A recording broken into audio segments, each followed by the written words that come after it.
hayata liyabluwakum ayyukum ahsanu amala wa huwal azizul ghafur. Allahumma salli ala sayyidina Muhammad wa ala alihi wa ashabihi ajma'in. Hadirin sekalian, hidup ini hanya sekali di dunia dan sebentar dan belum tentu panjang umur. Setiap waktu kita sedang antri menuju saat kepulangan kita. Miring gak?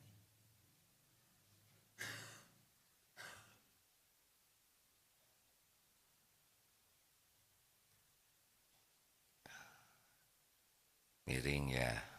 Nah, maaf ya. Karena kuncinya harus bisa yang terbaik. Bukan semata melakukan, tapi yang terbaik. Miring. Alhamdulillah, mohon maaf hadirin sekalian. Kita setiap waktu antri nih sedang mau pulang. Makanya harus jelas dulu hidup ini mau apa. Mau bahagia atau mau sengsara. Coba mau kaya atau mau bahagia. Mau dua-duanya lah. Kalau milih salah satu mau yang mana? Bahagia. Kali ini kita bahas salah satu yang membuat hidup ini kurang bahagia ya. Sebetulnya banyak yang membuat kita kurang bahagia. Yaitu tentang keinginan. Orang sekarang banyak diperbudak keinginan. Bukan tidak boleh punya keinginan, tapi jangan menjadi sengsara karena keinginan. Sebetulnya yang aslinya nih ya, yang kita perlukan itu bukan keinginan tapi keperluan. Ada perbedaan antara keinginan dengan kebutuhan. Coba, jam yang membuat orang membeli jam mahal, keinginan atau keperluan? Kan? Kalau keperluan kita apa dari jam ini? Waktu. Jam murah dengan jam mahal sebetulnya sama, ya kan? Nah, yang membuat kita tergerak, suka jadi capek itu sebetulnya bukan memerlukan waktu yang tepat, tapi biasanya keinginan barang yang bagus, mahal, bermerek. Bukan tidak boleh. Tetapi ada konsekuensinya. Contoh lainnya, sepatu. Kepentingan sepatu itu kan hanya menutup kaki saja, supaya bisa sesuai dengan fungsinya, kaki aman, nyaman. Tetapi kenapa ada yang mahal sekali sepatu? Nah, keinginan. Contoh lain, makan. Keperluan makanan kita tidak banyak. Kalau makanan itu enak, hanya segini saja. Lidah kita tidak panjang. Selesai dari lidah itu sudah kurang jelas bentuknya, ya kan? Saya tidak menganjurkan dikeluarkan lagi ya. Makanan yang sangat mahal itu dikunyah sebentar udah beda bentuk. Dan udah ketelan ke sini sudah beda lagi, tidak ada rasanya. Jadi banyak orang yang menderita karena keinginan. Makanan kita sebetulnya tidak perlu banyak. Tapi yang membuat kita susah itu, ingin makan ini, makan itu, rasa ini, rasa itu. Bahkan ada yang tertarik makanan karena warna. Padahal warna itu mata yang lihat. Duh, makanan ini enak. Ada yang tertarik karena hidung. Lezat. Coba dicocolkan ke sini. Ini sesudah dikumpulkan ini nih ya. Bagi yang sangat diperbudak keinginan duniawi, satu ya, dia akan banyak mengalami stres, kecemasan. Karena jika keinginan tersebut susah dan sulit dicapai, terkuras pikirannya, waktunya, sangat khawatir keinginannya itu tidak terpenuhi. makin banyak keinginan, makin banyak kecemasan. Makanya orang-orang yang banyak keinginan tuh sering galau dalam hidupnya. Takut tidak kebagian, takut rusak, takut datangnya jelek. Begitulah, apalagi sekarang lagi musim diskon katanya di apa yang bebas ongkir, diskon itu banyak yang tidak diperlukan jadi pengen. Jadi silakan diperiksa karena orang-orang yang banyak keinginan itu akan banyak ketegangannya, kecemasannya. Takut yang diinginkannya tidak dapat, tidak sesuai. Dua, orang yang terus-menerus banyak keinginan akan banyak ketidakpuasan, jadi jarang bersyukur. Jadi ini cuman segini, kurang ini, ada yang lebih baru nih, sebentar lagi terus saja. Tidak puas, kecewa, dan ini meletihkan. Jadi tidak tahu syukur, terus saja ini ada model baru lagi, dan terus saja diperbudak.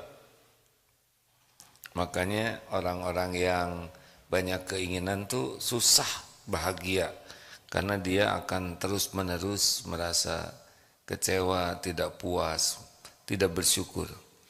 Yang ketiga akan kehilangan fokus pada hal-hal yang penting.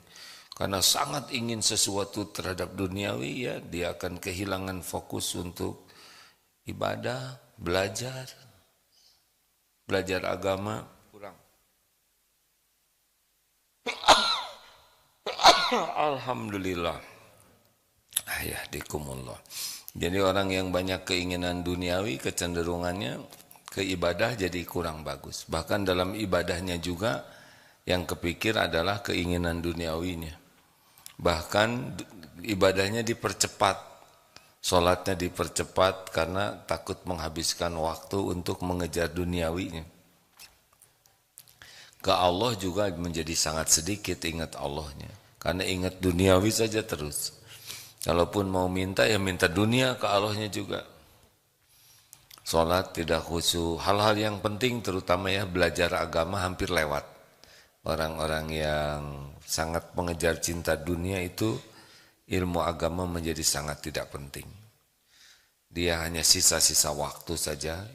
Kalaupun belajar main-main ala kadarnya, diseling sambil misalkan sambil lihat medsos, sambil dia lihat kerjaan juga. Terus saja dunia, ya dunia saja.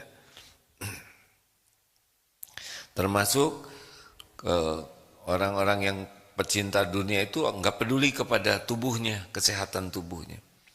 Dia sangat sibuk mengejar keinginannya, apakah duniawi, merek, makanan, sehingga dia tidak care terhadap kesehatan dirinya. Banyak yang tumbang itu.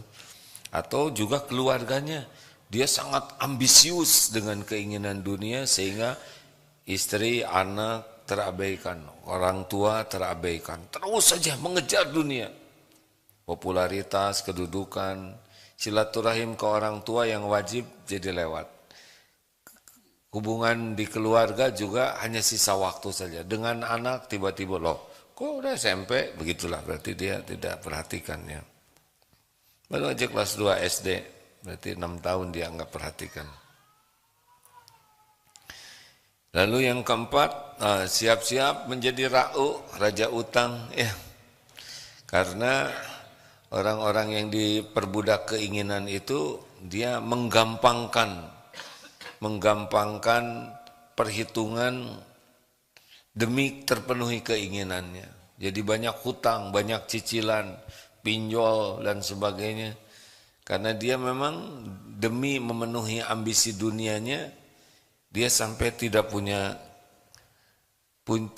perhitungan normal untuk melihat tentang keuangannya. Jadi orang-orang yang diperbudak keinginan dia akan cenderung bermasalah dengan keuangannya.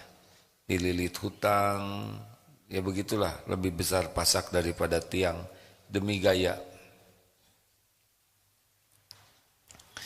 Lalu yang kelima, akan mengorbankan nilai-nilai dan prinsip-prinsip. Seorang yang diperbudak keinginan, dia bisa mencuri, dia bisa berbuat tidak jujur, dia akan korupsi, dia akan kehilangan nilai-nilai kehormatan sebagai integritas, kejujuran, martabat, karena memang demi keinginan itu kadang-kadang menghalalkan segala cara.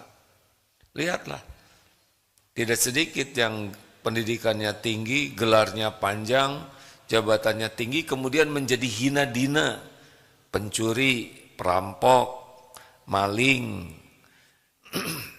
koruptor. Itu kan sama saja, korupsi itu kan pencuri, maling, ya, merampok, merampas, perbuatan tercela. Padahal sekolahnya sangat banyak, pendidikan dalam dan luar negeri, karirnya, tapi ya ujungnya jadi pencuri. Kenapa? Banyak keinginan. Sebetulnya koruptor itu sudah sangat cukup rezekinya, sangat-sangat cukup. Tetapi karena diperbudak oleh keinginan inilah. Apa sih? Baju cuman segini-gininya, jam ya segini, sepatu kaki ya cuman sepasang, nggak bisa lebih. Sekarang punya sepatu 10 pasang, dipakai aja 2 pasang, ya, kiri 2, kanan 2, dipakai selotip, pasti jadi masalah. Jam sekarang, pakai aja 3 jam di tangan, jadi masalah. Jadi 2 aja kiri kanan jadi masalah. Betul? Apa sekarang? Dasi yang mahal itu ya, pakai 2 gitu. Jadi rumbe-rumbe ya. Kacamata ya cuman segini, sekarang tambah bulat 1 lagi di sini jadi 3. Jadi pusing ya kan. Kacamata ada yang mahal sekali itu. Padahal ya sama saja begini. Lanjut. Jadi siap-siap bermasalah keuangan. Oh, prinsip nilai-nilainya. Jadi tidak ada wibawa, nanti anak-anaknya tahu nih bapak saya ini pencuri. Bapak saya ini ngambil uang tidak halal. Padahal ya segitu-gitunya lah. Lalu yang keenam, jelas orang yang diperbudak keinginan itu akan kehilangan ketenangan karena dia berlebihan dalam keinginan, akan terus mencapai lebih, dan dia akan menjadi orang yang gampang iri dengki dengan orang lain. Tegang loh hadirin kalau punya keinginan tuh, takut nggak kebagian, takut nggak dapat. Kemudian kalau dapat juga belum tentu sesuai dengan keinginan, ya kan? Pengen lebih lagi, capek itu. Lalu iri dengki lihat orang lain yang dapat karena dia nggak dapat, seperti pilkada, pilpres dan sebagainya. Padahal kan ada takdirnya masing-masing ya. Kalau tidak pakai iman, stres sekali. Seperti yang disampaikan tadi, orang yang diperbudak keinginan akan sangat abai waktunya kepada diri sendiri, sehingga dia kurang tidur, kurang istirahat, ya, kurang olahraga, kurang dengan anak, kurang interaksi, ketemunya juga terbatas. Habis saja itu oleh mengejar-ngejar. Nanti badannya makin repot si tubuhnya tuh, karena makin tua kan pasti makin banyak keterbatasan tubuh ini. Ngumpulkan uang, tapi kalau sudah punya uang, nanti uangnya dibayarkan untuk kesehatannya. Berapa banyak yang dia ngirit uang sampai rusak kesehatannya demi uang, tapi sudah punya uang, kesehatan rusak, uangnya habis, dipakai membayar kesehatannya. Maaf ya, ini kita pasti makin tua nih, nggak mungkin terus-terusan kayak dulu. Puncaknya kita kan umur 30, selesai 30 tuh decline kita, turun hormon, enzim, massa otot terus berkurang. Tubuh kita makin lama ya makin melemah, makin bermasalah. Dulu tidak ada kolesterol, sekarang ada asam urat, diabetes. Terus, nah banyak orang yang sangat mengejar keinginan lupa akan penurunan tubuh ini. Tua, nggak bisa apa-apa, makin lama nggak bisa menikmati apa-apa. Dan orang-orang yang pecinta dunia itu kecenderungannya dia jauh dari Allah Subhanahu wa taala. Dia akan kumpul dengan pecinta dunia lagi dan ngomongnya ngomong itu saja.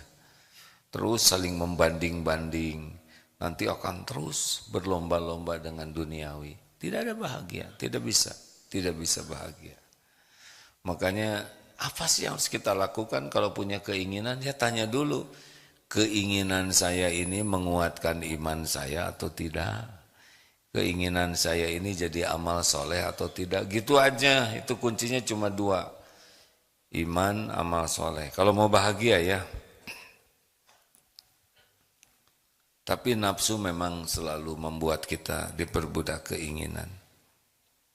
Tapi orang yang berakal jernih, belajar. Saya dapat ini tentang orang-orang yang kaya raya, kemudian salah satu diantaranya Steve Jobs, benar? Steve Jobs sih? Nggak ada yang tahu ya. Itu yang punya perusahaan CEO perusahaan Icong itu meninggal usia 58 tahun. Kekayaannya berapa miliar dolar gitu. Tidak bisa menolong. Mau diapain uang? Kan? Uang simpen di bank, lihat tidak, megang tidak, make juga tidak. Karena rezeki kan cuma 3, yang dimakan jadi kotoran, yang dipakai jadi usang, dan yang dinafkahkan di jalan Allah. Harus kita benar-benar berpikir, ini keinginan saya ini bisa nambah iman atau ngurangin iman. Keinginan saya ini jadi amal soleh, lalu jadi amal salah. Kalau tidak berhasil meningkatkan iman, pasti ini keinginan membuat kita tidak bahagia. Kalau ini tidak jadi amal soleh, malah jadi ria, sombong, ujub, pasti tidak bikin bahagia. Kita beli barang, nah barang ini ternyata membuat kita ujub, membuat kita tersita waktunya memikirkan barang ini, membuat kita hidup diperbudak oleh barang ini. Gara-gara barang ini kita tidak bayar zakat, gara-gara barang ini kita jadi pelit karena demi barang ini. Barang ini membuat kita hidupnya ujub, ria, dan terikat hati kita. Karena makin bagus, makin mahal, kita makin terikat. Terus mau apa? Terus dibawa mati tidak barang ini. Harus kecerdasan kita sampai ke sana, ya. Jangan sampai kita punya barang di dunia menyesahkan, menguras pikiran, merusak ibadah kita, mengotori hati kita. Terus jadi apa? Apa arti hidup kita ini, ya? Yang disenangkan cuma nafsu, nafsunya juga terbatas. Nafsu tidak terbatas, ya, membuat kita menjadi orang yang kehilangan syukur. Kita tidak menilai orang lain, ya, jangan menilai orang lain, karena boleh jadi orang punya yang bagus biasa aja, seperti Nabi Sulaiman punya istana, jadi raja, ya biasa saja, karena beliau tahu ilmunya. Jadi ilmu ini bukan menilai orang lain, hati-hati, ya. Yang wah si itu, si ini, jangan, itu bukan coupling kita. Oh tapi itu mobilnya mahal, siapa tahu, ya sedekahnya. Misalnya mobilnya 1 miliar, tapi sedekahnya 100 miliar, sedekahnya 25 miliar. Kita kan tidak tahu, ya mahal itu menurut kita. Jadi ini untuk diri sendiri saja, untuk diri sendiri saja. Ayo kita biasakan hidup pakai akal sehat yang jernih. Makanya harus jelas dulu mau apa hidup ini. Kalau mau bahagia, kuncinya cuma 2. Apa? Iman dan amal soleh. Cuman itu. Apakah keinginan saya menguatkan iman atau merusak iman? Apakah keinginan saya membuat kita nambah amal soleh atau membuat amal salah? kalau tidak berhasil menaikkan iman dan tidak berhasil jadi amal soleh, kita akan menderita oleh keinginan ini. Begitu. Silakan saja dipikirkan. Maka kalau punya keinginan, nah sesudah itu istiqoroh. Karena yang kita inginkan itu belum tentu baik menurut Allah Subhanahu wa taala. Wa asa an takrahu syai'a wa huwa khairul lakum. Boleh jadi engkau tidak suka pada baik menurut Allah bagimu, boleh jadi engkau suka pada jelek menurut Allah, wallahu ya'lamu wa antum la ta'lamun. Walaupun kelihatannya aduh ini bekal senang nih, bekal bahagia nih. Istiqoroh. Wah, saya mau pergi ke sana, kelihatannya indah di sana. Belum tentu. Sampai di sana dikasih penyakit, ketemu copet dan sebagainya. Berapa banyak yang merasa akan bahagia di suatu tempat padahal jadi menderita. Allah yang Maha tahu. Makanya istiqoroh. Lalu apalagi kalau punya keinginan, kalau udah ingin sekali, tahan. Karena kalau sudah sangat ingin, akal sehat kita tuh sedang turun. Nah, tunda kalau tidak urgen ya. Jangan semuanya jadi harus segera ada. Kalau ditahan dulu, lama-lama akan melunak hati kita. Kalau segera dipenuhi, nanti kita banyak penyesalan. Jangan tergesa-gesa. Jangan tergesa-gesa. Kalau udah punya keinginan, jangan tergesa-gesa. Ya, keinginan duniawi. Tidak harus semuanya segala ada sekaligus. Tuh. Nah, bagaimana nih? Diskusilah dengan yang ahli kalau bisa. Jangan diskusi dengan sama-sama pecinta dunia. Diskusi itu kalau mau tukar pikiran dengan orang yang berpikiran lebih matang ya. Kalau kita ngobrol dengan sesama pecinta dunia, kumat itu. Ya kan? Coba cerita sepeda dengan pecinta sepeda, pasti pengen beli ya kan? Ngomongnya sepeda lagi ya. Kemarin sepeda ada yang minat dibeli, dah laku. Tenang, berkurang sepeda. Tiba-tiba ada informasi ada sepeda mulai browsing lagi, yang mulai nanya, pada sepeda yang ada aja belum tentu kepake. Nafsu. Sebetulnya makin sedikit barang itu makin enak dalam hidup.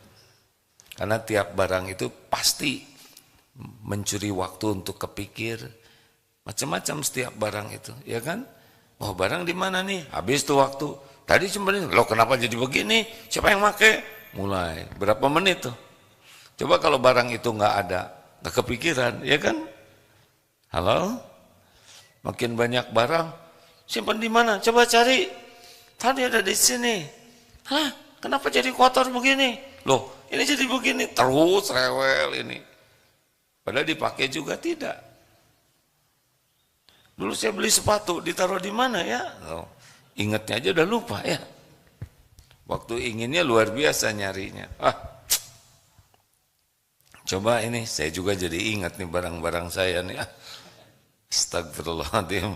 Mudah-mudahan habis selama ini dikuras lagi. Ya, kita tuh agak suka ngumpul-ngumpul barang. Dipakai enggak, dilihat enggak, tapi suka dikumpulin. Bahkan ada yang suka ngumpulin barang bekas. Dan yang lebih parah, ngumpulin barang orang lain. Ya kan? Oh iya, ada yang pinjam buku, enggak mau dikembalikan. Dibaca juga tidak, tapi dikembalikan sayang. Dulu zaman ada VCD, DVD ya, punya teman pinjam. Bahkan dari rental tuh, dia pinjam tidak dikembalikan. Padahal dia udah nonton, nggak akan dinonton lagi. Dasar jiwa ceceremet begitulah ya. Jiwa pengumpul. Ya, coba periksa nanti kolong tempat tidur. Berapa banyak barang-barang yang tidak diperlukan. Botol bekas, koran bekas, semua disimpan di sana. Mudah-mudahan ini kita mau berpikir lebih jernih. Kalau mau bahagia, udah kuranginlah barang-barang. Ya.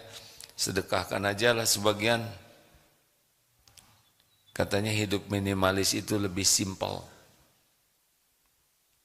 Ada yang melengkapi, menambahkan, silakan. Makanya harus jelas dulu mau apa hidup ini, gitu aja lah ya. Kalau mau menderita ya sudah, nggak usah pakai ceramah ini. Tapi kalau mau bahagia, ya kita harus lebih disiplin. Bahagia itu kuncinya cuma dua, apa? Iman dan amal soleh. Bukan karena barang, karena benda, sama sekali tidak membuat bahagia. Kecuali kalau dijalaninya dengan penuh keimanan, ini cuma titipan Allah, ini milik Allah, ini ujian dari Allah, ini akan dipertanggungjawabkan di hadapan Allah. Itu bahasa iman begitu. Silakan. Sebentar Pak, kita pakai mikrofonnya ya. Jadi bahagia itu bukan dari memiliki sebetulnya, dari berbagi. Silakan Pak. Kasih Assalamualaikum warahmatullahi wabarakatuh. Seperti yang AA bilang tadi. Tapi tidak terdengar. Bisa dibantu Dek? Bagaimana Pak Hamim? Seperti yang AA bilang tadi, kita tidak jangan diperbudak keinginan. Jangan diperbudak keinginan dan jangan usil kepada kehidupan seseorang. Contohnya dia kayak punya rumah cantik, mobil bagus, canggih. Kita kan nggak tahu dia sedekah kemana gitu. Jadi kalau kita sebenarnya ada hadis Rasul yang mengatakan itu Rasul itu pada saat udah meninggal itu. Jelas suaranya tidak ini?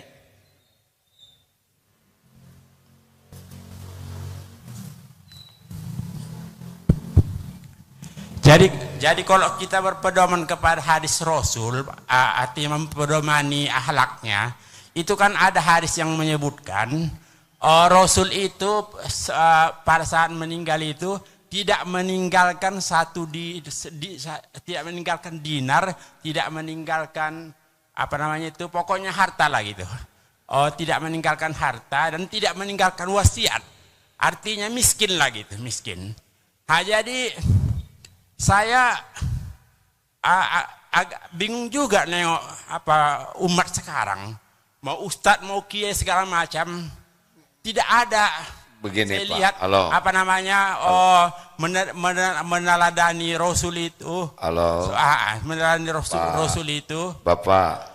Jadi Pak, mana yang mau dipedomani gitu. Nah, begini. Lebih baik tidak menilai orang lain. Karena siapa tahu punya pegangan.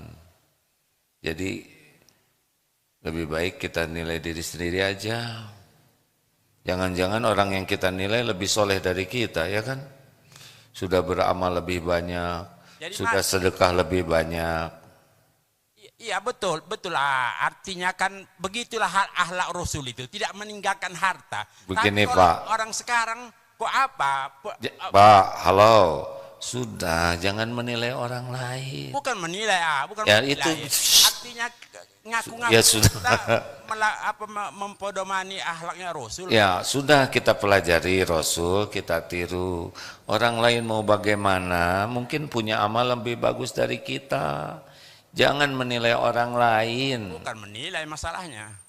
Ya sudah, kalau gitu gimana Bapak? Pak sudah cukup ya.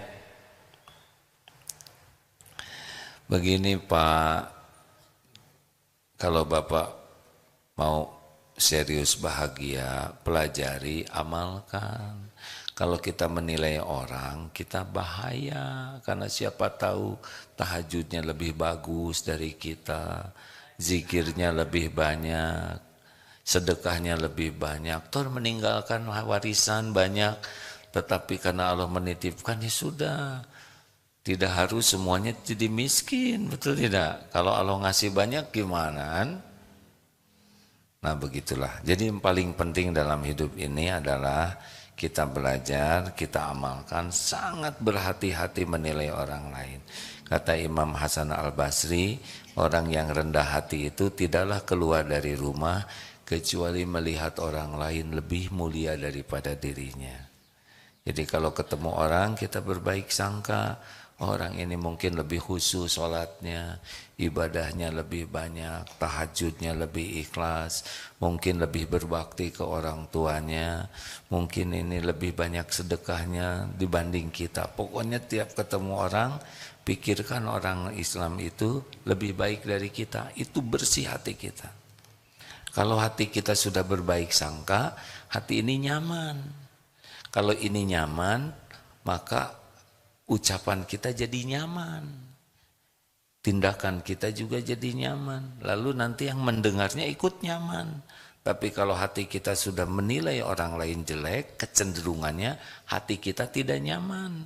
Kalau ini tidak nyaman, nanti ucapan kita jadi tidak nyaman juga. Baik untuk kita maupun untuk orang lain. Makanya dinasehatkan untuk berbaik sangka kepada orang lain. Kita tidak tahu kedudukan orang di sisi Allah, benar? Dan misalkan ada orang yang takdirnya kaya raya, seperti Imam Abu Hanifah sangat kaya, itu sangat mengenal Rasulullah. Dan tidak salah menjadi orang kaya, kalau Allah takdirkan kaya ya kaya. Tapi menjemputnya dengan penuh keimanan dan cara yang benar. Sudah dapatnya juga banyak sekali bersedekah. Beliau sudah banyak bersedekah, kemudian wafat, masih banyak peninggalannya. Seperti Utsman bin Affan. Tidak salah sama sekali, ya. Tidak harus menjadi tidak punya apa-apa. Padahal Utsman bin Affan itu adalah sahabat Rasulullah SAW. Jadi benar-benar bijak. Jadi tiap orang punya kapling takdir masing-masing. Yang penting iman dan amal soleh, gitu, ya, gitu ya Pak. Ya, harus. Pokoknya sederhana Pak. Kalau kita benar, ya, kita akan nyaman. Kalau ada yang tidak benar, pasti Allah buat tidak nyaman. Lanjut. Ada lagi? Ayo Pip. Halo. Cek bismillah. Assalamualaikum Pak, izin dari Medsos ada yang bertanya, bagaimana dengan keinginan untuk keliling dunia untuk melihat luasnya bumi Allah Subhanahu wa taala?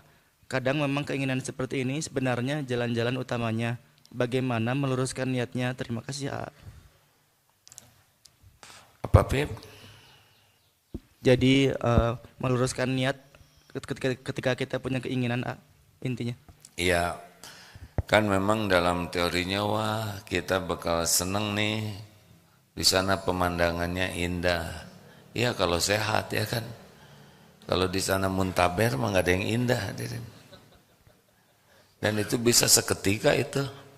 Oh iya, coba kita mau jalan-jalan misalkan ke luar negeri, pantai. Tapi pas di pantai digigit hiu kan beda lagi urusannya ya kan. Baik serius. Kita sama sekali tidak tahu apa yang akan terjadi dalam jalan-jalan itu. Tinggal salah makan aja bisa diare itu. Ada yang pergi jalan-jalan, kecopetan, hilang, paspor, uang. Ada yang jalan-jalan ke sana ditipu. Ada yang jalan-jalan, betapa banyak hal yang tidak diduga bisa terjadi. Maka kalau mau jalan kemana jangan hanya mikir indahnya saja. Tapi yang paling penting tadi pertanyaannya. Karena bahagianya jalan-jalan itu kalau jalan-jalannya menguatkan iman dan jadi amal soleh. Tidak sedikit jalan-jalan yang merusak iman dan jadi amal salah. Tidak akan bahagia. Apa saudara pikir orang yang honeymoon tuh bulan madu itu pasti bahagia? Belum tentu juga. Iklan-iklan sepertinya indah ya. Maka kalau mau keluar negeri silakan, ndak bumi milik Allah semuanya. Tapi usahakan yang pertama jangan pernah lupa ingin ke tanah suci dulu. Jangan sampai ingin ke sana sini tapi lupa ke tanah suci yang menjadi Masjid Nabawi Masjidil Haram, Masjid Nabawi, Masjidil Aqsa harusnya itu menjadi prioritas utama kalau mau keluar negeri. Tapi kalaupun akan berangkat keluar, maka luruskan niatnya benar-benar. Ini harus nambah iman ini, jangan sampai merusak ya. Karena tidak ada bahagia. Tinggal dibikin satu kasus aja, udah bertengkar terus tuh selama perjalanan tuh. Uring-uringan saja. Bisa itu Pak, dari mulai pergi sampai pulang lagi itu bertengkar bisa. Kalau tidak dengan iman, ya begitulah.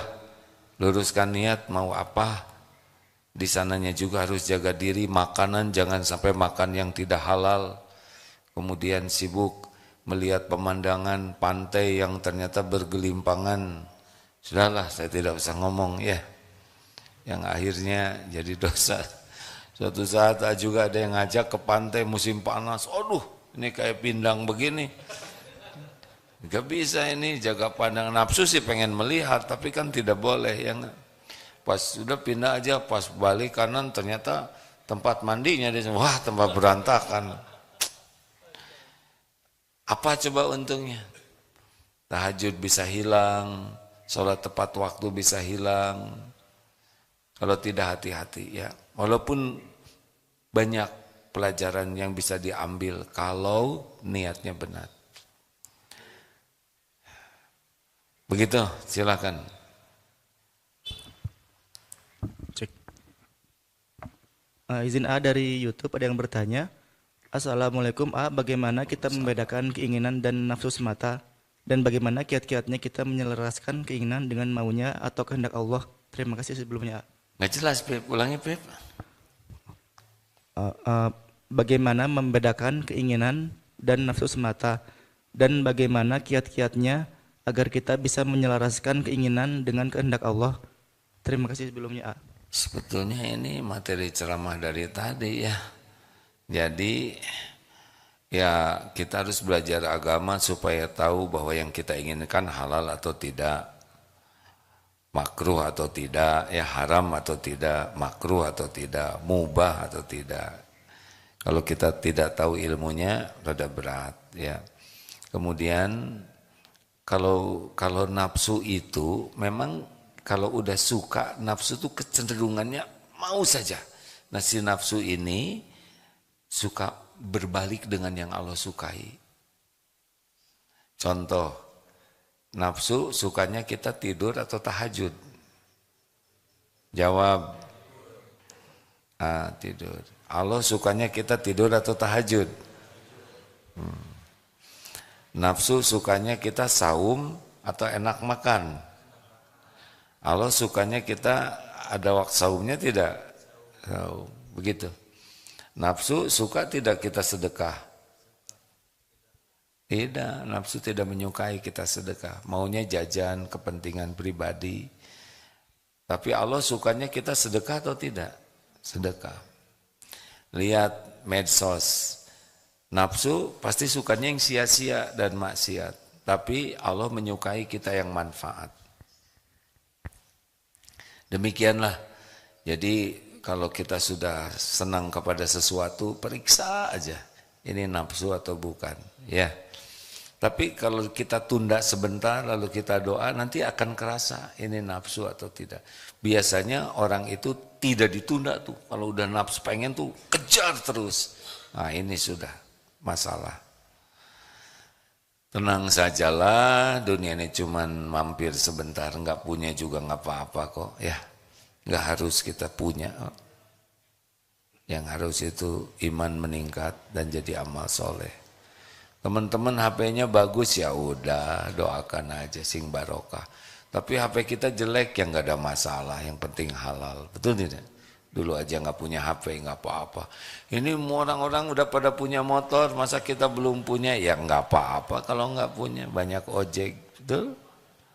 Yang penting kan nyampe. Tapi saya nggak bisa bayar ojek, atau tinggal lari aja ya.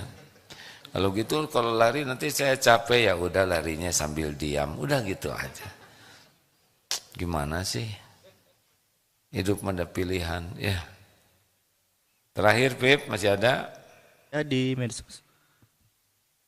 Izin Ustadz, saya mau bertanya, Saya bekerja untuk keluarga saya, tapi Ustadz saya harus lepas hijab saya. Memang gajinya besar. Apakah usaha saya itu kurang berkah karena saya lepas hijab, Pak? Ini ujian ya. Perintah Allah itu bukan memperbesar gaji, tapi menggunakan hijab. Caranya gini, nanti meninggal. Pas meninggal maunya mau bagaimana nih? Mau sedang berhijab, mau sedang tidak berhijab. Ilmunya sudah sampai, pengetahuannya sudah sampai. Memang berhijab ini bagi lelaki mungkin mudah menceritakannya, tapi bagi wanita perlu perjuangan, terutama yang dari awalnya belum mengenal Islam. Kalau sudah semakin yakin perintah Allah berhijab, pakai. Nggak mungkin mengurangi rezeki karena yang membagikan rezekinya juga Allah. Tapi gaji besar itu ujian. Kalau menurut sih pilihlah yang disukai Allah karena tidak akan bisa tenang hidup tidak dengan kepatuhan ke Allah, tidak bisa tenang. Nanti gimana nanti gajinya kecil? Nggak apa-apa gaji kecil, yang penting tiap perlu cukup. Karena bukan besar kecil, yang penting itu cukup. Sekarang gaji besar oleh Allah dibuat keperluannya lebih besar, tapi tidak cukup nantinya. Gampang itu bagi Allah. Buat aja kejadian-kejadian yang membuat kita kekurangan aja terus. Tapi orang yang benar-benar mau patuh ke Allah, Allah kan tahu keperluan kita. Nanti cukup, tenang hatinya. Kalau menyarankan sih jangan tergiur dengan untung, gaji besar. Itu hanya cobaan saja, ujian dari Allah. Tidak bisa membuat bahagia. Pasti tidak bahagia dengan dunia. Terakhir. Cek. Izin AA terakhir dari Zoom. Assalamualaikum AA, izin bertanya. AA, suka ada rasa jenuh tidak AA dalam menyelarkan agama? Kalau tidak ada rasa jenuh, bagaimana kiatnya AA? Apa Pip? AA, apakah suka ada rasa jenuh dalam menyiarkan agama? Kalau tidak ada rasa jenuh dakwah gitu? Ya, rasa jenuh ketika dakwah. Enggak. Senang berbagi ilmu. Kalau saya bahagia dengan ilmu ini, kan saya senang kalau orang lain jadi ikut bahagia, betul tidak? Kan? Misal kita dapat ilmu, terus kita jadi bahagia dengan ilmu itu. Nah kita berbagi, berarti kan senang kita lihat orang lain bahagia, betul tidak? Terus mau ngapain juga ilmu dikumpul-kumpul sendirian? Tambahan lagi nanti kalau saya meninggal, kan ini bekal pulang saya nih. Ilmu yang manfaat insya Allah. Saya kan bekal meninggal. Pasti. Suatu saat nggak akan ada lagi di kursi ini nih. Nah nanti ada 3 teman. 1, ilmu yang manfaat. 2, amal jariah. 3, anak yang soleh yang mendoakan. Memang dalam dakwah juga harus diatur, jangan sampai terus dakwah sehingga kehilangan waktu untuk diri, untuk keluarga, untuk anak, untuk belajar, untuk silaturahim. Gak boleh, itu juga nanti jadi tidak adil ya. Jadi dakwah, tapi waktu untuk ngurus diri, waktu untuk keluarga, waktu untuk belajar, harus cukup karena hidup bukan hanya dakwah saja ya. Begitu. Bertanya terakhir di masjid silakan deh. Ada yang bantu?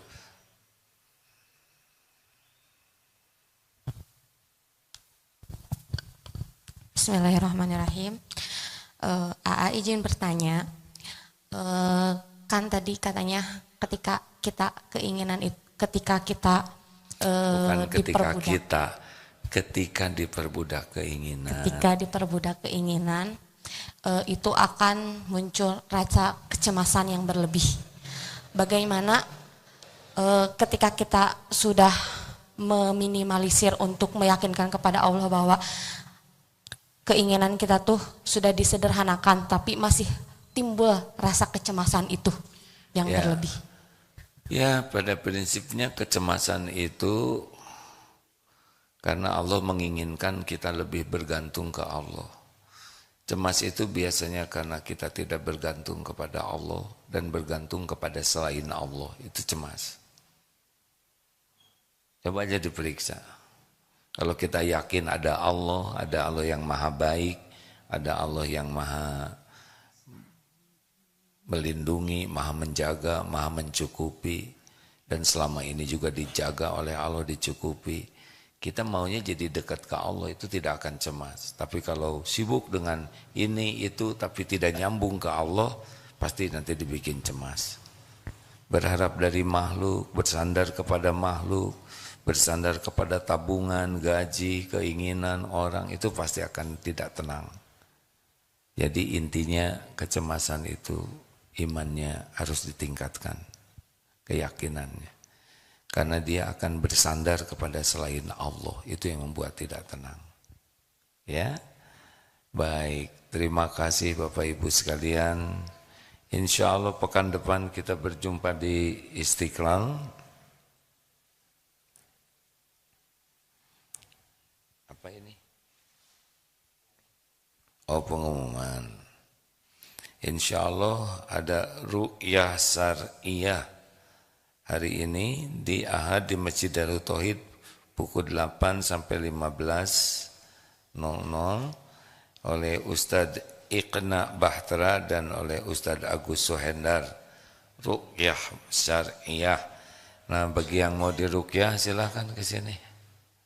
Jangan merasa minder, wah saya diruqyah, berarti saya bermasalah. Emang bermasalah kita ya. Diruqyah silakan. Terima kasih. Subhanakallahumma bihamdik. Asyhadu alla ilaha illa anta. Astaghfiruka wa atubu ilaik. Assalamualaikum warahmatullahi wabarakatuh.